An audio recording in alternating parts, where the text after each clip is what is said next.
What's up guys, Mark from Copper vs Glass, and I'm back with some more Super shields. Today we've got the HD and also the anti-glare for the iPad Air. So let's take a first look now.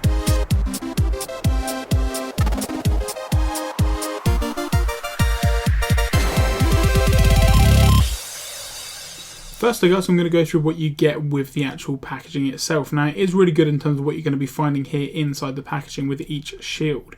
Now you're going to get a microfiber cloth and also a squeegee. Unfortunately the microfiber cloth is the same size as what you get with the iPhone screen protector. Shame it's not a little bit bigger, just for that 9.7 inch screen that you're going to be getting on the iPad.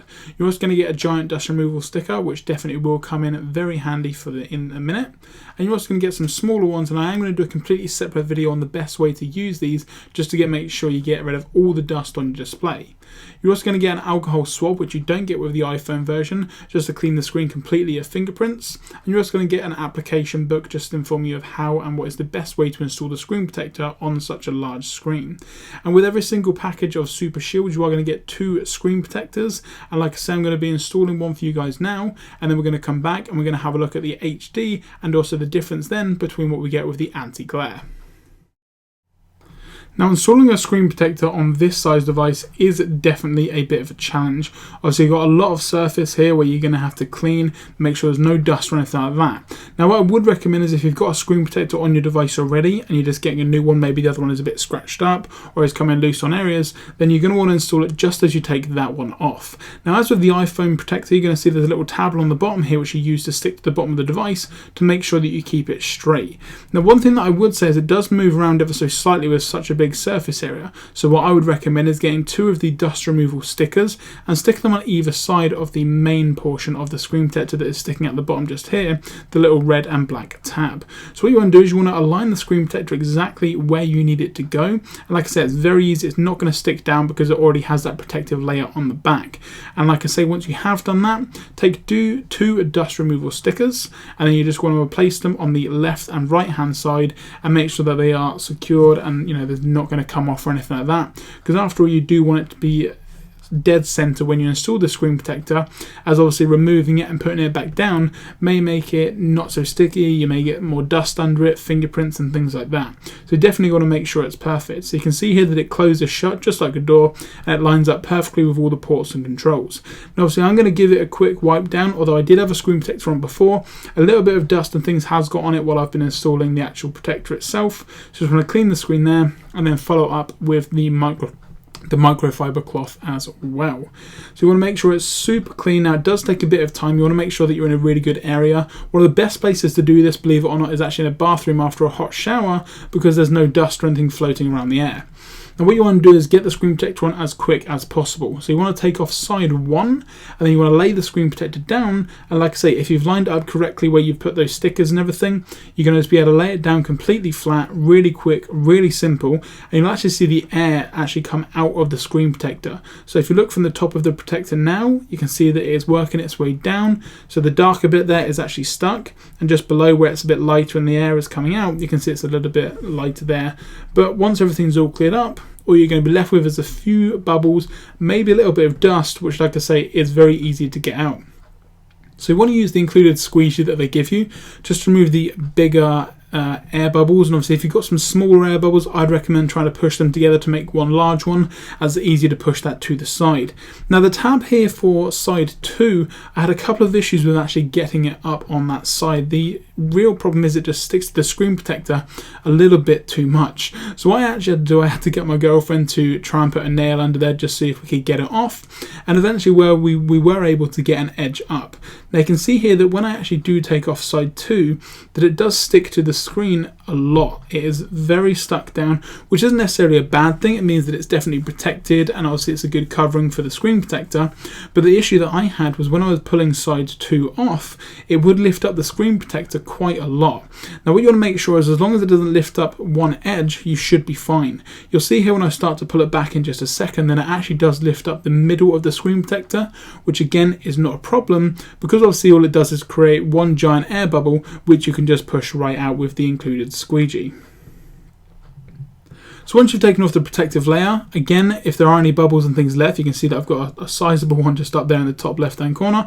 All you want to basically do is just push that out and then work around the whole device to make sure that all of the air bubbles are out. And obviously if you've got any bits of dust or anything trapped under, you can use those dust removal stickers. And like I said, I will be doing a completely separate video to show you guys the best way to get dust out from under a screen protector if you've already installed one.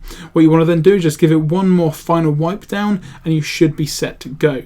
Now just to let you guys know, both of these screen protectors, the anti-glare and also the HD, have perfect cutouts for both the camera and the home button. So you're not going to have any issues with any misalignment or anything like that. So the best way that I would say to do it is make sure that you get it lined up with both those holes, like I mentioned, the camera and the home button at the start, and then you're going to be pretty much set to go. And as long as you put the stickers down so you can just lift it up and down when you need to, you're not going to have any problems at all.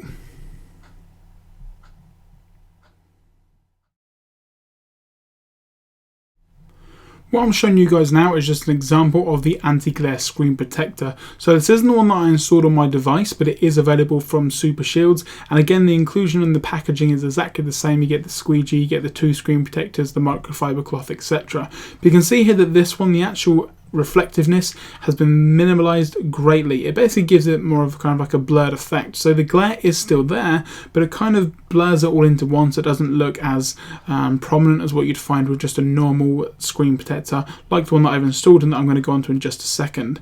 Now the responsiveness of the screen is no different at all. One thing that I would say is because it does have those anti-glare features, it is going to give kind of a frosted effect to the display itself. Now so with something like an iPad Air with the Retina display, you're going to really want to see none of those pixels and make the screen look as good as it can. So I'd maybe recommend not having the anti-glare on something with a Retina display and maybe sticking with something like the iPad mini, the original one, which has the lower pixel density, because you're not really going to notice the difference as much.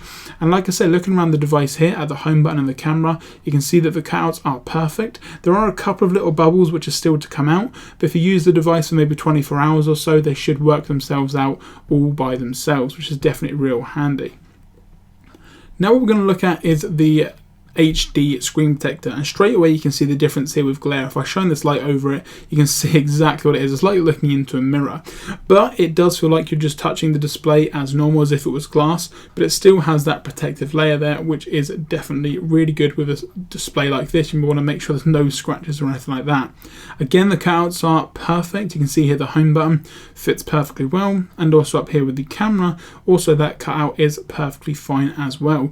Now screen responsiveness is pretty much as good as you would expect. I've had no issues at all, and the Retina display shines through perfect. It looks as though there's no screen protector on there at all, which is definitely really nice. Like I say, with something like this with a very high pixel density, you do want to protect your screen, but you also want to be able to see the screen for what it is. And obviously Apple intended it to look a certain way, and I think using an HD or just a normal clear screen protector definitely does the trick. Looking at some close-ups now of the actual screen itself, this is the HD you're looking at now. You can see here that you can't see any pixels, just like the normal screen, and I would definitely highly recommend getting this for something with such a good screen. Now just to let you guys know, I am going to be doing a giveaway of some anti-glare and also some HD screen protectors. All you guys need to do is follow us on Google Plus and we'll pick people at random. If you did like this video, then be sure do please give it a thumbs up just down below. And also if you've got any comments or anything about the actual screen protector itself, then be sure to leave a comment down below and I'll be sure to get back to you. I'm Michael from Copper vs Glass, and I'll catch you guys in the next video.